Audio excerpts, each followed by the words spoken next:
Polimali şirkət qrupuna daxil olan daha bir gəmi, İlyas Əfəndiyev gəmisi istifadəyə verilib.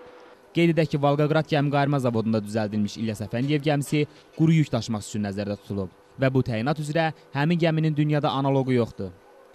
Gəminin xarakteristikası bu gün öz klasında təkcə Azərbaycanda, təkcə Rusiyada yox, dünyada üstünə hər yerində gəmi tikilir, öz sinifində yəni.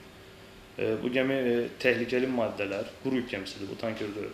Təhlükəli maddələr daşıya bilir, konteynerlər daşıya bilir. Ən önəmlisi də yəni sea river going type'dır. Bu yəni dəniz və nehirdə işləyə bilməyə kapasitədir.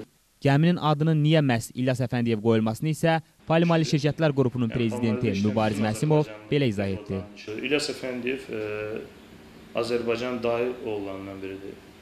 Azərbaycanın intellektual, mədəni bir gücüdür mənə görə.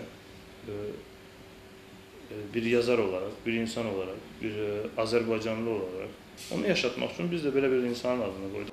Qeyd edək ki, İlyas Əfəndiyev gəmisi İspaniya, Türkiyə və İtaliya marşrutları üzrə yük daşıyacaq.